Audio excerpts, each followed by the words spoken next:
امام صاحب نے اگر ابھی تک رکوع سے سر نہیں اٹھایا ہے اور تکبیرات انتقال کو نہیں پڑھا ہے، سمی اللہ لمن حمیدہ ابھی شروع نہیں کیا ہے پڑھنا، اور آپ رکوع میں چلے گئے، اگرچہ آپ نے سبحان رب الاعلیٰ نہیں پڑھا تو آپ کا رکوع مکمل ہو گیا، یعنی آپ کی رکعت مکمل ہے۔ لیکن اگر امام صاحب نے رکوع سے سر اٹھا لیا تھا اور سمع اللہ اتنا پڑھ لیا تھا، پھر آپ رکوع میں گئے، تو آپ رکوع پانے والے شمار نہیں ہوں گے۔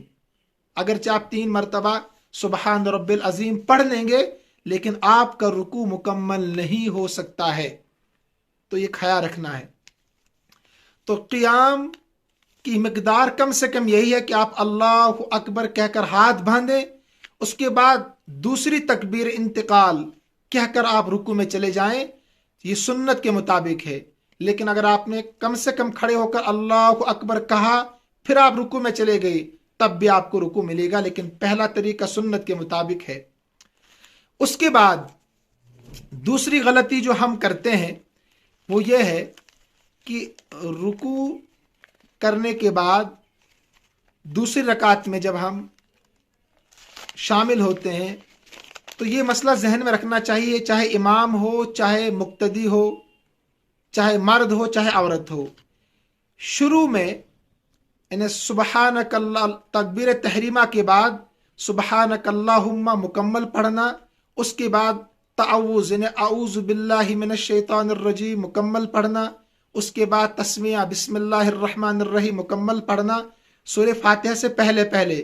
یہ مسنون طریقہ ہے، سنت طریقہ ہے۔ اس کے بعد جتنی بھی رکعت ہے، چاہے 2 رکعت کی نماز ہے،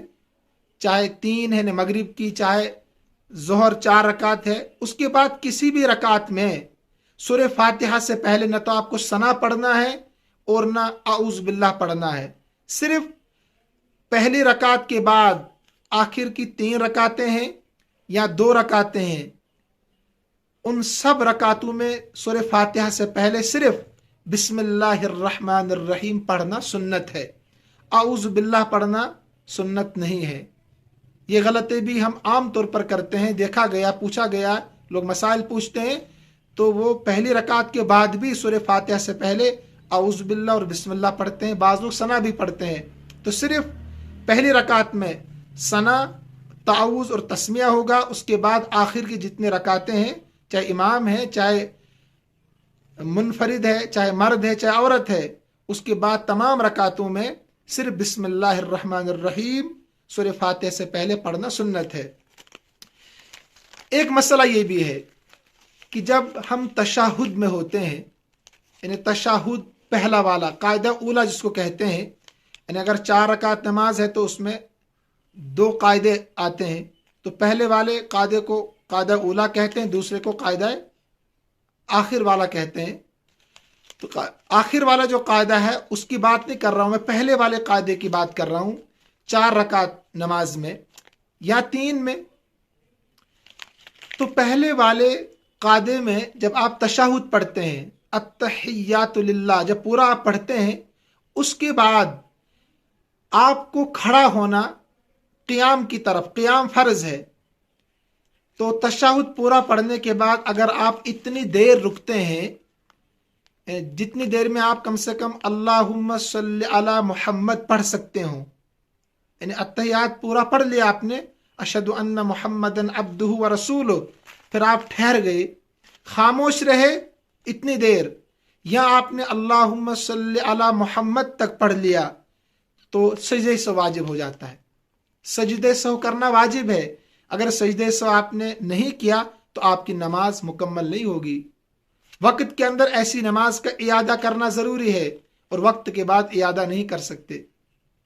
تو لہذا قاعدہ اولا میں صرف تشہد پڑھنا، اس کے علاوہ کچھ نہیں پڑھنا ہے۔ اشہد ان محمدن عبدہ ورسولہ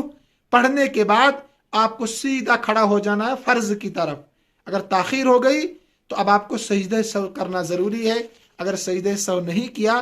تو ہماری نماز مکمل نہیں ہوگی، ناقص ہوگی۔ تو آج کی اس مختصر سی کلپ میں یہ چند مسائل آپ کے سامنے آ گئے، انشاءاللہ سلسلہ وار ہم آپ کے سامنے نماز کے مکمل مسائل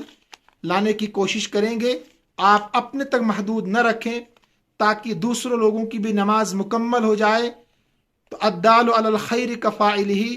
آپ کو بھی ثواب ملے گا. انشاءاللہ ہم بھی اسی امید سے کام کر رہے ہیں، اور جن تک پہنچے گا ان کی نمازوں کا ثواب بھی آپ کو ملے گا. سننے کے بعد دوسروں تک ضرور پہنچائیں. اللہ تعالیٰ مجھے بھی سننے والوں کو بھی سنت کے مطابق نماز پڑھنے کی توفیق عطا فرمائے. السلام علیکم ورحمۃ اللہ وبرکاتہ.